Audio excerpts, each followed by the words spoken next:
Please welcome to speak to us the funniest man on earth, a performer of legendary comic genius, a children's book author of profound depth, an individual of enormous compassion who is doing so much to make our world a better place, the great Jim Carrey.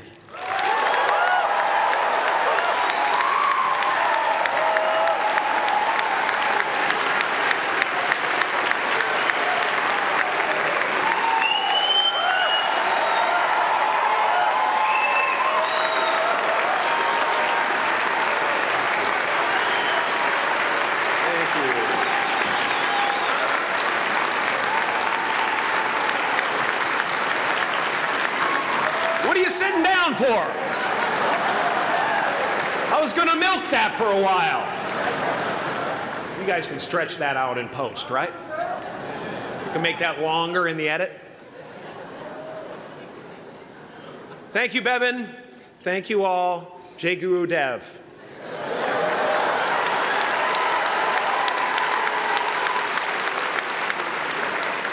I brought one of my paintings to show you today. I hope you guys are going to be able to see it okay. It's not one of my bigger pieces, so you might want to move down front. Get a good look at it. Faculty, parents, friends, dignified guests, graduating class of 2014. And all the dead baseball players coming out of the corn to be with us today. After the harvest, there's no place for them to hide. Fields are empty. There's no cover there. I'm here to plant a seed today, a seed that will inspire you to move forward in life with enthusiastic hearts and a clear sense of wholeness. The question is, will that seed have a chance to take root?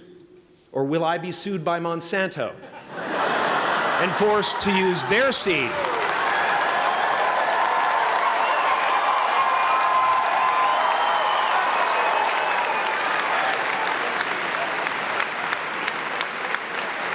Which may not be totally Ayurvedic. Excuse me if I seem a little bit low energy today, whatever this is. I slept with my head to the north last night. Oh man! Oh man! You know how that is, right, kids? Yeah. Woke up right in the middle of Pitta, couldn't get back to sleep till Vata rolled around. Crazy.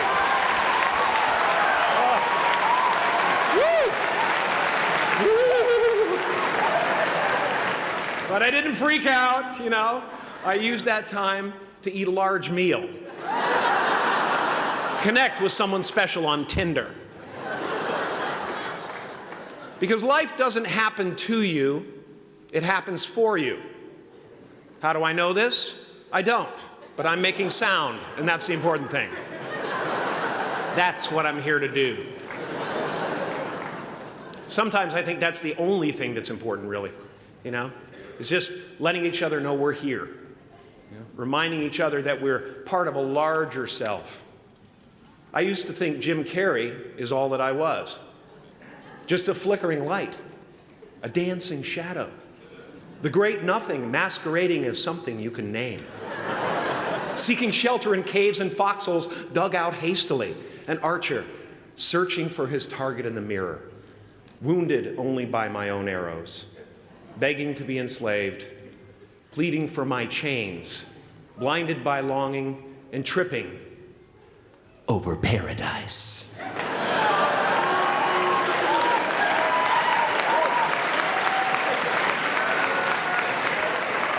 Can I get an amen? You didn't think I could be serious, did you? I don't think you understand who you're dealing with. I have no limits.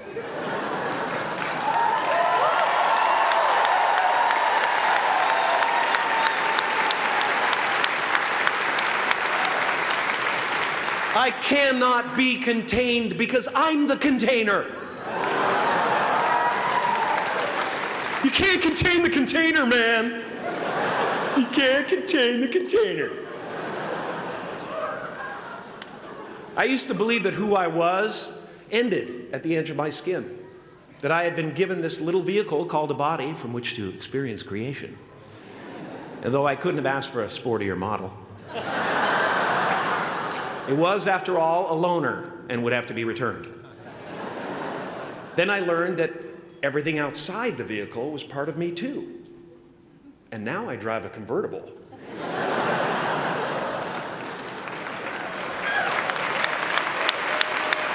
Yeah, man. Top down, wind in my hair. Woo! I am elated and truly excited to be present and fully connected to you at this important moment in your journey. I hope you're ready to open the roof and take it all in. Okay, 4 more years then. They're obviously not ready. Just need some more cooking.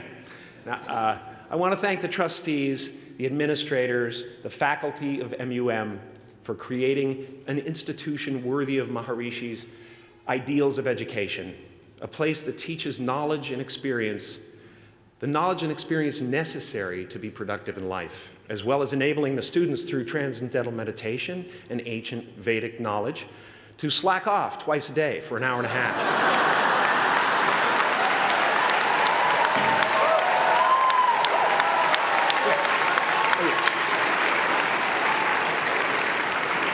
Don't think you're fooling me.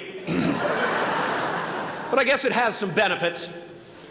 It does allow you to separate who you truly are and what's real from the stories that run through your head.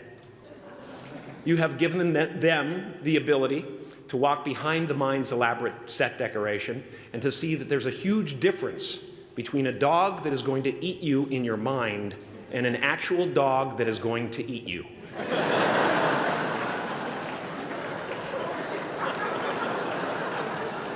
That may sound like no big deal, but many never learn that distinction. And they spend a great deal of their lives living in fight or flight response. I'd like to acknowledge all of you wonderful parents. Way to go. What a fantastic job you've done. For your tireless dedication, your love, your support, most of all, for the attention that you paid to your children. I have a saying, beware the unloved, because they will eventually hurt themselves or me. But when I look at this group here, you know, I feel really safe. I do. I'm just going to say it. My room is not locked. My room is not locked. No doubt some of you will turn out to be crooks. But white-collar stuff, you know, Wall Street, that type of thing, you know, crimes committed by people with self-esteem. Stuff parents can still be proud of in a weird way. And to the graduating class of 2017, -3, you didn't let me finish. Congratulations. Yes, give yourself a round of applause, please. Please.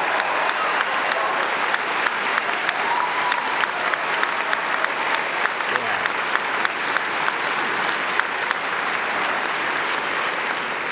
You are the vanguard of knowledge and consciousness, a new wave in a vast ocean of possibilities. On the other side of that door, there's a world starving for new ideas, new leadership. I've been out there for 30 years. She's a wildcat. Oh, she'll rub up against your leg and purr until you pick her up and start petting her, and then out of nowhere, she'll swat you in the face. It can be rough out there, but that's okay, because there's soft serve ice cream with sprinkles. I guess that's what I'm really trying to say here today. Sometimes it's okay to eat your feelings. Now, fear is going to be a player in your life, but you get to decide how much. You can spend your whole life imagining ghosts, worrying about the pathway to the future, but all there will ever be is what's happening here, and the decisions we make in this moment, which are based in either love or fear. So many of us choose our path out of fear disguised as practicality. What we really want seems impossibly out of reach and ridiculous to expect, so we never dare to ask the universe for it. I'm saying I'm the proof that you can ask the universe for it. Please.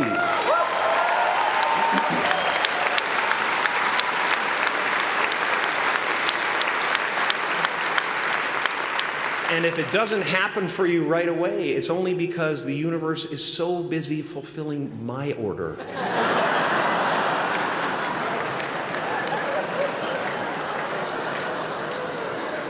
Party size! My father could have been a great comedian, but he didn't believe that that was possible for him.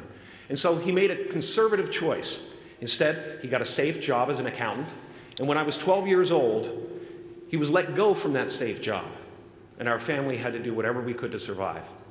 I learned many great lessons from my father, not the least of which was that you can fail at what you don't want.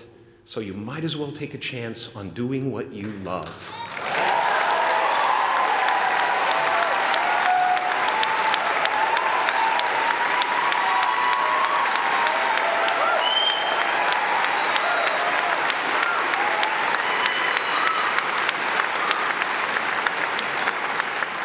It's not the only thing he taught me, though. You know, I watched the effect of my father's love and humor and how it altered the world around me. And I thought, that's something to do. That's something worth my time. It wasn't long before I started acting up. You know, people would come over to the house and they'd be greeted by a 7-year-old throwing himself down a large flight of stairs. They would say, "What happened?" And I would say, "I don't know. Let's check the replay." I'd go back to the top of the stairs and come back down in slow motion.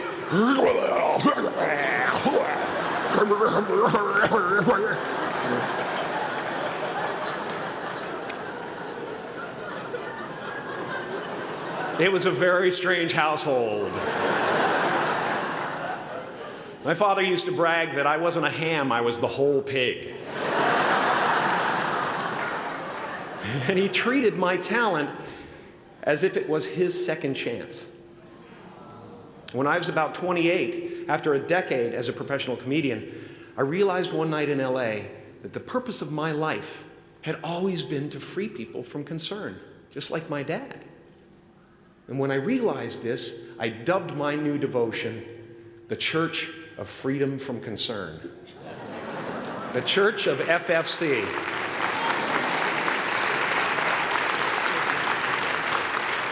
And I dedicated myself to that ministry.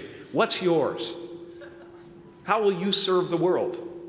What do they need that your talent can provide? That's all you have to figure out. As someone who's done what you're about to go and do, I can tell you from experience, the effect you have on others is the most valuable currency there is.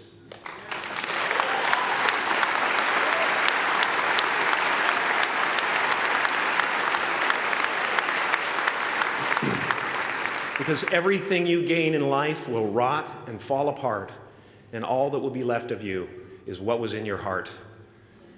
My choosing to free people from concern got me to the top of a mountain. Look where I am. Look what I get to do. Everywhere I go. I'm going to get emotional because when I tap into this, it really is extraordinary to me. I did something that made people present their best selves to me wherever I go.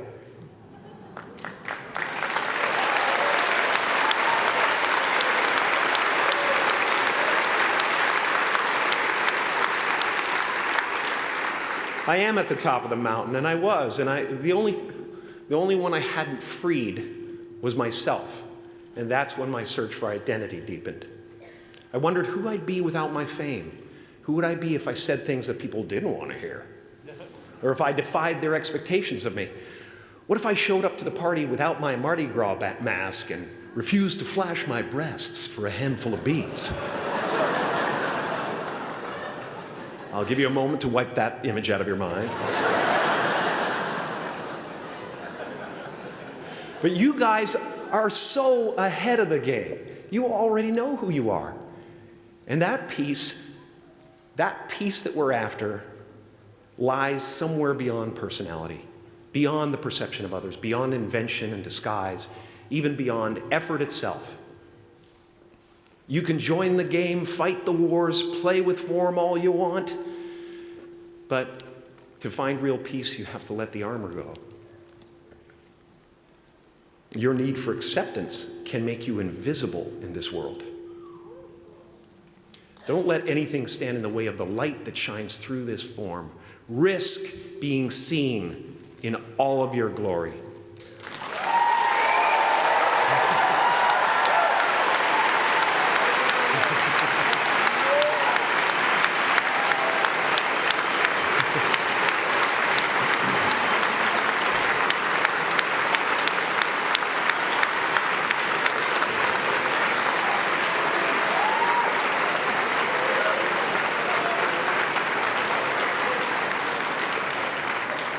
It's not big enough. This painting is big for a reason. It's called high visibility. It's about picking up the light and daring to be seen. Here's the tricky part. Everyone is attracted to the light. The party host up at the top, who thinks unconsciousness is bliss and is always offering to drink from the bottles that empty you. Misery below her. Despises the light, can't stand when you're doing well, wishes you nothing but the worst. The Queen of Diamonds, under him, needs a king to build her house of cards. And the hollow one down bottom there will cling to your leg and say, please don't leave me behind, for I have abandoned myself. Even those who are closest to you and most in love with you, the people you love most in the world, will find clarity confronting at times. This painting took me thousands of hours to complete. And when I was finished, thank you, thousands of hours, yes. I'll never get them back. I'll never get them back. I worked on this for so long. I was weeks and weeks like a madman alone on a scaffolding. And when I was finished, one of my friends said, this would be a cool blacklight painting. So I started over.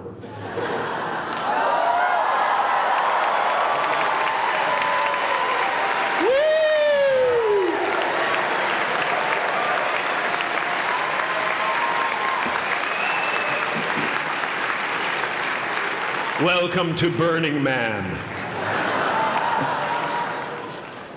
Some pretty crazy characters up there, but better up there than in here. You know, painting is one of the ways, thank you. Painting is one of the ways I free myself from concern, a way to stop the world through total mental, spiritual, and physical involvement. But even with that comes a feeling of divine dissatisfaction, because ultimately, we're not the avatars we create. We're not the pictures on the film stock. We are the light that shines through. All else is just smoke and mirrors, distracting, but not truly compelling. I've often said that I wished people could realize all their dreams and wealth and fame, and so that they could see that it's not where you're going to find your sense of completion. Like many of you, I was concerned about going out into the world and doing something bigger than myself, until someone smarter than myself made me realize that there is nothing bigger than myself.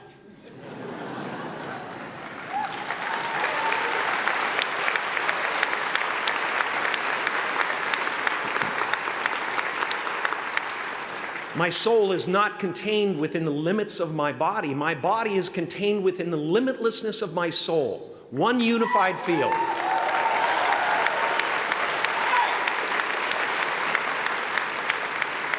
One unified field of nothing, dancing for no particular reason, except maybe to comfort and entertain itself.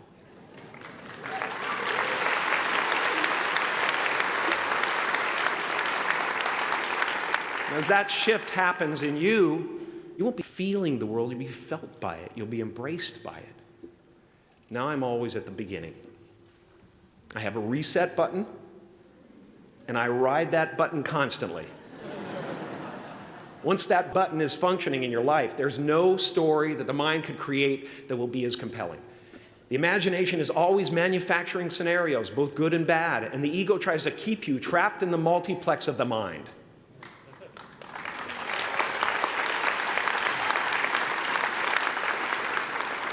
Our eyes are not viewers, they're also projectors that are running a second story over the picture that we see in front of us all the time. Fear is writing that script, and the working title is, I'll Never Be Enough.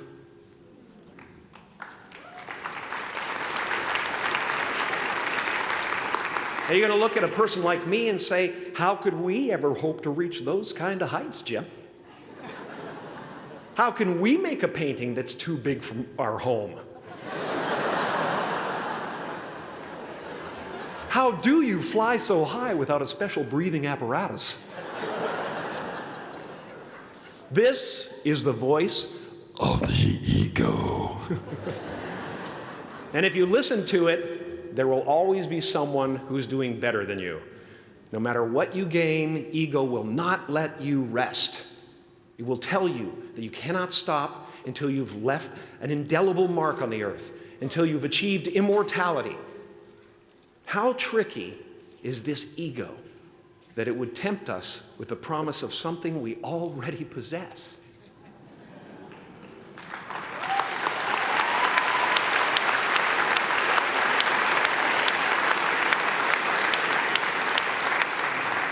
So, I just want you to relax. You know, that's my job. Relax and dream up a good life. I had a substitute teacher from Ireland in the second grade that told my class during morning prayer that when she wants something, anything at all, she prays for it and promises something in return, and she always gets what she wants. Well, I'm sitting at the back of the classroom, you know, thinking, wow, my family can't afford a bike, you know. So I went home and I prayed for one. And I promised I would recite the rosary every night in exchange. Broke that promise.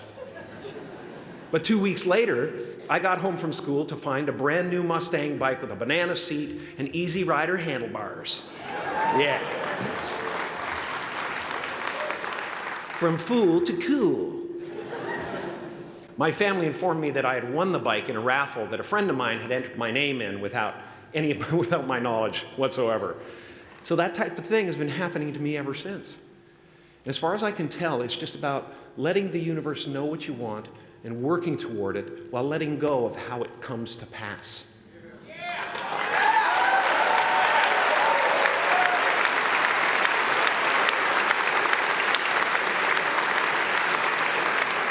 Your job is not to figure out how it's going to happen for you, but to open the door in your head. And when the door opens in real life, just walk through it.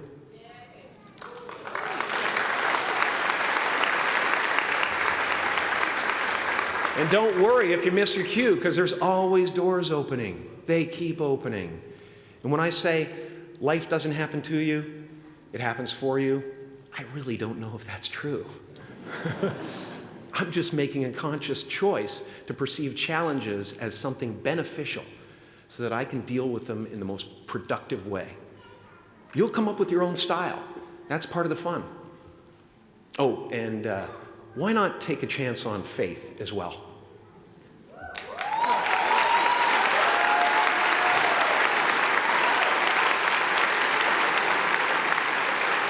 Take a chance on faith.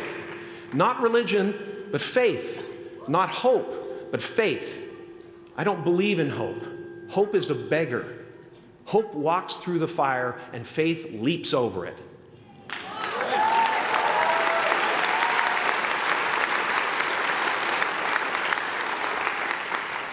You are ready and able to do beautiful things in this world. And after you walk through those doors today, You will only ever have two choices, love or fear. Choose love, and don't ever let fear turn you against your playful heart.